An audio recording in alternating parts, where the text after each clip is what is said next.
While many critiques of Jack Harlow have centered around questioning whether he's an industry plant or not, whether he's a record label experiment, or whether he's succeeded due to the privilege of his skin color, as YouTube's most subscribed channel exclusively on the science of learning how to rap and how rap songwriting as an art form is created, in this video we'll break down what we believe the true problem stopping Jack Harlow from chiseling out his face on the Mount Rushmore of the next generation of rappers is: Jack Harlow has a chorus problem. Stylistically, Jack Harlow has a very Drake-like flow and lyrical structure. Many of his bars are based on the haters wanna be mad but they can't deny me winning structure that Aubrey built over the course of his career with songs like 0 to 100, Headlines, and Started from the Bottom. Additionally, Jack has welcomed the Drake comparisons through his actions, both being featured on Champagne Papi's Instagram right before his album release and having a coveted Drake feature on Jack's latest album. However, while starting off both of his albums with bar-heavy Drake-like tracks like Talk of the Town and Rendezvous with considerable lyrical precision,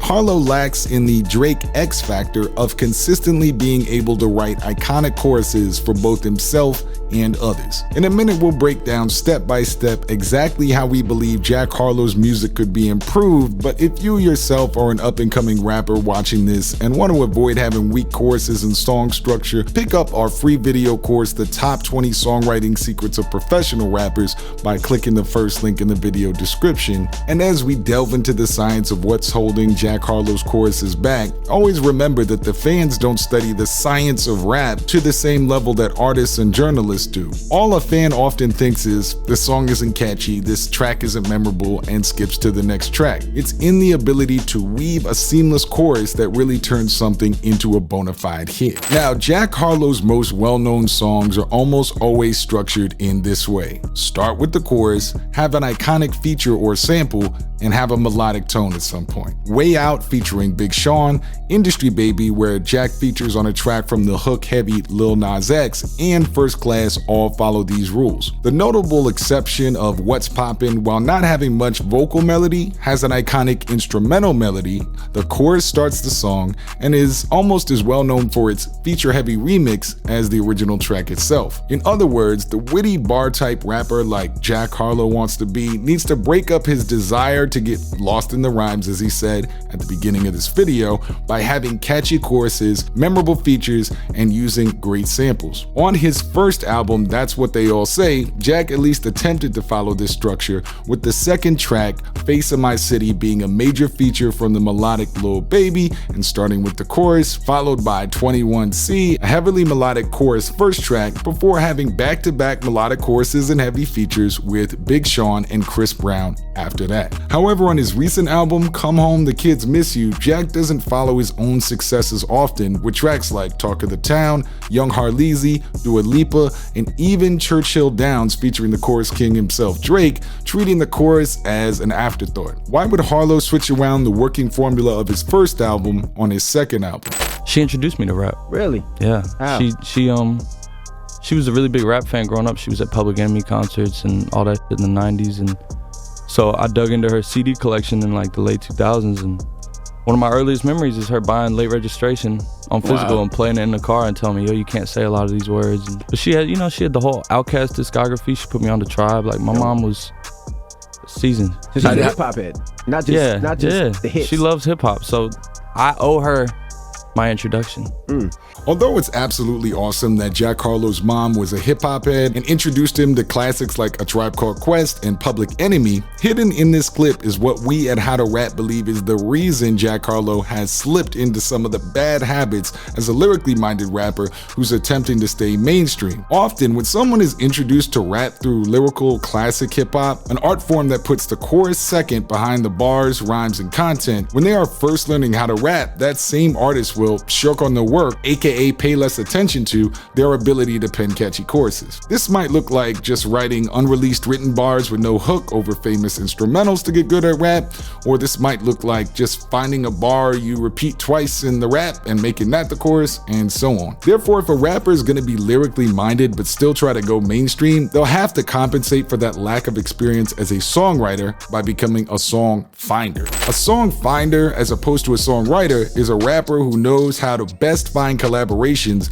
that bring out the catchiness in their songs that are lacking due to the main artist focusing on their bars. Probably the most well-known song finders we can think of are Jay-Z and Nas. Both of these living legends are much better known for their lyrical abilities rather than their chorus writing skills or song structure. In Jay-Z's case, he would often feature the biggest singer or fellow rapper of his day to pluck a massive hit, such as Jay-Z's first #1 single as a solo artist, Empire State of Mind, featuring a generation-defining chorus by Alicia Keys, Hov's extensive work with producer-songwriters like Kanye West, which helped lay the foundation for Hov's classic album The Blueprint, and even getting the streets poppin' with songs like Money, Cash, featuring DMX, the hottest rapper in the streets at the time. Nas also exhibited strong songfinder skills over the course of his career, with some of his biggest tracks being If I Ruled the World with an iconic hook by singer Lauryn Hill, Hate Me Now featuring Diddy, then Puff Daddy, and Nas's extensive use of DJ Premier to provide his signature sample choruses on tracks like Nas's Light. Even in Jack Harlow's case, we have already discussed how his major hits include a Fergie sample of an already massive song, Glamorous, being featured on the chorus-heavy Lil Nas X, and even leaning on household name features from big artists like Big Sean and Lil Baby